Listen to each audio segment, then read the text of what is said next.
T'as déjà fait ça avec OBS? De quoi? Bah genre... Mais non. J'ai juste... des fois. Avec quel intérêt de faire OBS? Pour enregistrer, pour faire la présentation pour ça. D'accord.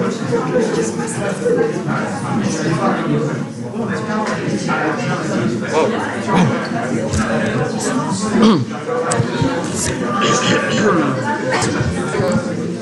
Qu'est-ce que t'as lu?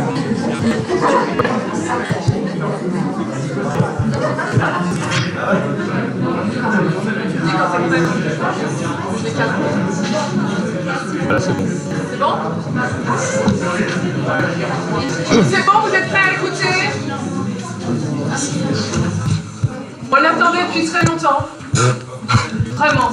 Enfin, Visual Studio Code. Il n'aura plus de secret pour vous, grâce à Arnaud et Guillaume. Donc il faut commencer par ce thème-là. Et ensuite, en fait, ils vous en font deux. Ils vous parleront du choix d'un hébergeur, puisqu'en fait, visiblement, dans la promo, il y en a pas mal qui se questionnent pour leur portfolio. Donc, ils ne savent pas trop quel type d'hébergeur, comment ça fonctionne. Donc, ils se sont proposés pour aborder également cette thématique. Donc, voilà, je vous laisse faire.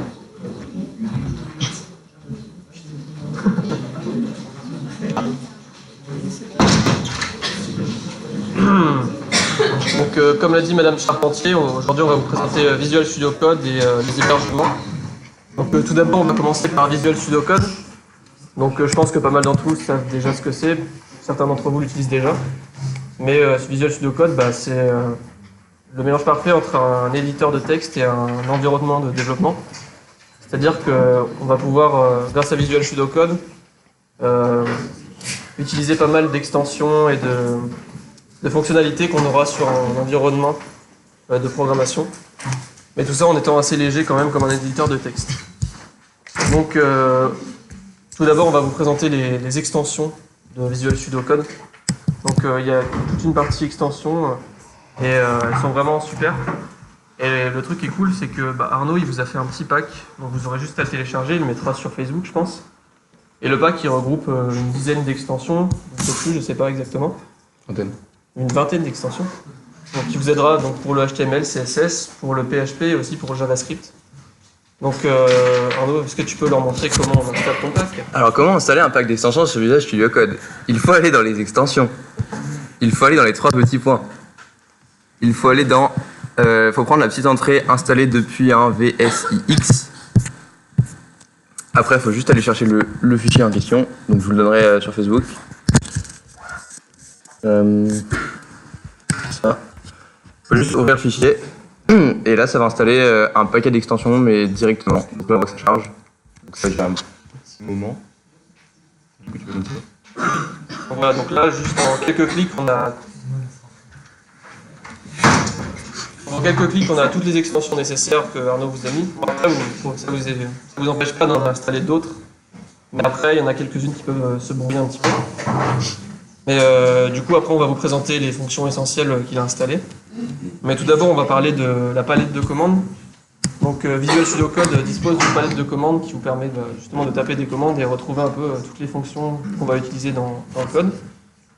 Donc, je me souviens un peu du raccourci clavier, mais... C'est CTRL Maj P. C'est genre le seul raccourci à connaître de Visual Studio Code. CTRL Maj et P. Et en fait, ça ouvre tout ce qu'on peut faire dans Visual Studio Code, dans une liste super longue. Du coup, on a vraiment tout ce qui est possible de faire, voilà, avec une commande. Voilà. Du coup, après, pour un peu se mettre en jambe avec Visual Studio Code, ils ont créé un truc sur l'accueil qui s'appelle le Playground, donc Interactive Playground, le terrain de jeu. Et c'est là où on va pouvoir s'exercer à toutes les fonctions que permet Visual Studio Code. Donc c'est une sorte de mini tuto qui va nous faire connaître tous les raccourcis clavier, tout ce qu'on peut faire et comment on peut gagner du temps grâce à Visual Studio Code. Donc là tu peux peut-être en faire un. Par exemple, si on prend les actions de ligne, donc c'est contrôler tout ce qui concerne des lignes. Par exemple, on voit qu'on peut décaler une ligne avec Shift, Alt et la flèche du bas. Donc, si je fais Shift, Alt et la flèche du bas, ça copie la ligne. Oui, c'est copier la ligne. Pour déplacer la ligne, c'est Alt et les flèches. Donc si je veux déplacer l'âge, je fais Alt et je monte. C'est des trucs un peu basiques, mais c'est super pratique quand on va aller vite. Et des commandes comme ça, on va en avoir toute une pelletée et on va pouvoir faire énormément de choses super rapidement. Donc après, Arnaud il va juste vous montrer, on peut changer le thème, on peut un peu personnaliser Visual Studio Code comme on peut le faire sur Bracket. Donc voilà, waouh. Ensuite, comme sur Bracket, mais je crois qu'il fait une extension sur Bracket, on peut splitter les fenêtres. On peut avoir son HTML d'un côté, son CSS de l'autre, ou tout ce que vous voulez. Il n'y a pas besoin d'extension. Après, on a aussi un truc qui est fort pratique, c'est qu'on a une zone de problème, qui s'appelle problème ou erreur, et ça va nous permettre de retrouver instantanément toutes les erreurs qu'il y a dans notre code, peu importe le langage. Donc si c'est en JavaScript, ça va me dire erreur à telle ligne. Je vais essayer d'ouvrir un truc quand même. Donc ça c'est vraiment pratique, parce que pour HTML, CSS, bon, bah, je crois que le Bracket aussi le fait. Mais pour JavaScript, PHP, tout ça, là c'est super pratique.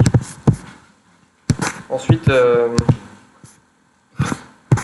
on a Emmet qui est intégré directement dans l'application. Donc là, on n'a pas besoin de le télécharger. Après, on va vous présenter les extensions les plus utilisées. Donc, on a Autopréfixeur. On va se dire. Ouais, je l'ai mis dans les extensions, mais juste qu'il charge. Je l'avais pas déjà. Peut-être comme la connexion est pourrie, ça va tout télécharger. Vas-y, résume ce que c'est. Bah, c'est comme passer au autopréfixeur en fait. On le lance et ça préfixe. Sinon, on peut le régler pour avoir le pourcentage de navigateurs qu'on veut targeter ou des trucs comme ça, mais ça marche vraiment comme sur Bracket. Donc, du coup, on peut faire contrôle PHP. Là, il n'y est pas, mais vous tapez autopréfixeur et vous aurez une commande autopréfixe. C'est aussi simple que ça. Après, on a aussi l'extension Live Server.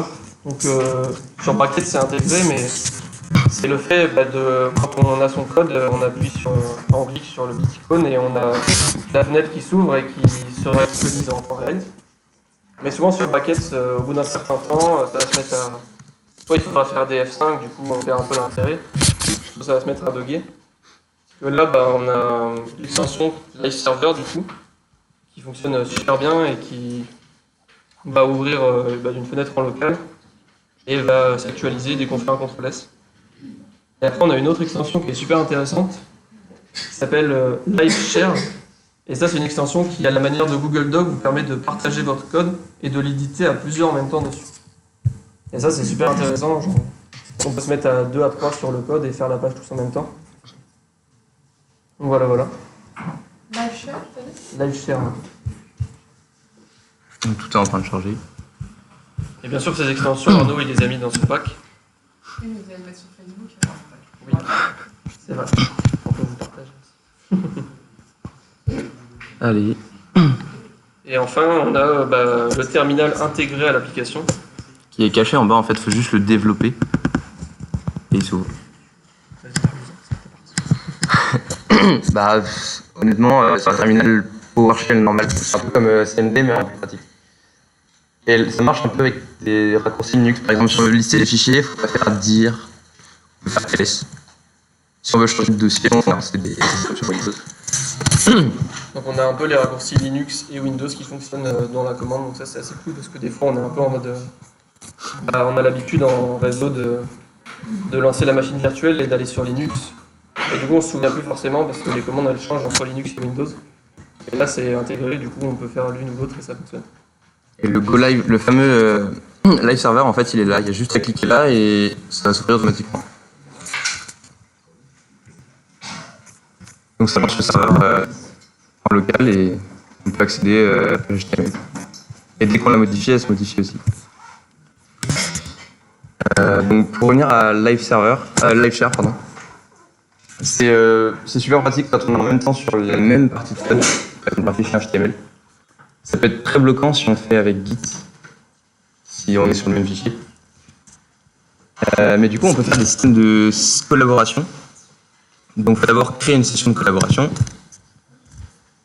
Si vous l'avez jamais fait, il vous demandera de vous connecter soit avec GitHub, soit avec un compte Microsoft. Donc vous avez juste à vous connecter, c'est logique. Ça va mettre 3 plombes. Non, c'est bon. Donc là, je vais faire exprès d'ouvrir 2 sessions de collaboration sur les mardis. Voilà. Donc, je vais réduire ça. Donc en fait, à droite, c'est en train de récupérer tous les fichiers de la session de gauche. Donc ça partage aussi les fichiers.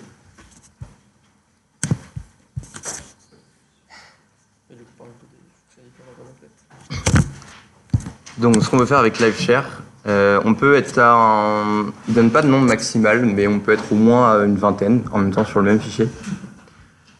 On peut partager des serveurs, donc ça c'est pratique par exemple quand vous faites justement de l'HTML. Comme les fichiers restent sur l'hôte qui a partagé et tout, faut que l'hôte crée un serveur, donc ça peut être avec Live Server, ça marche très bien. Donc si on partage le port 5500, tous les autres pourront aussi accéder à ce port pour voir les modifications en temps réel. Comme s'il avait le site sur son ordi en fait. Qu'est-ce qu'il y a d'autre ? On peut partager les terminaux. Bon, je pense pas que ça vous serve maintenant, mais par exemple si je tape là, ça va aussi taper à droite. En simultané sur tous les ordinateurs connectés.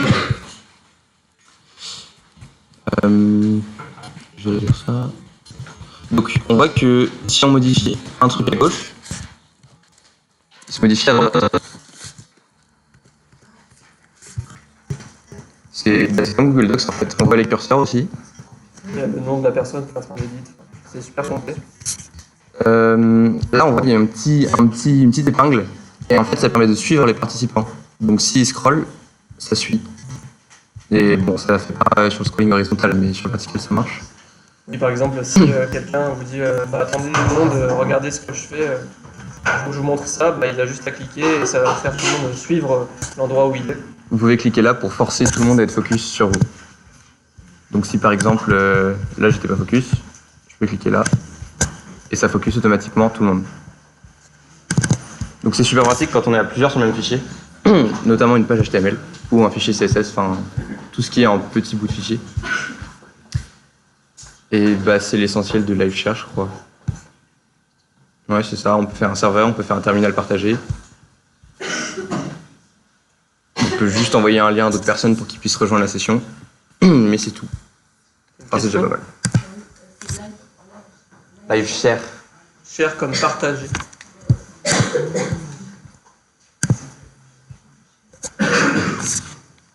Donc voilà, on a à peu près fait le tour pour Visual Studio Code. Donc bien sûr, si vous êtes toujours habitué à Brackets et que vous n'avez pas envie de changer, que vous êtes un peu borné, vous pouvez rester sur Brackets. Mais en tout cas, vous pouvez aussi essayer Visual Studio Code, puis vous pourrez travailler à plusieurs sur les mêmes fichiers si vous avez besoin d'aide, etc. Travailler ensemble. Et Arnaud et moi, on vous invite à essayer Visual Studio Code. Et sinon, là, maintenant, on va passer à la partie hébergement. Donc, on va vous parler des hébergeurs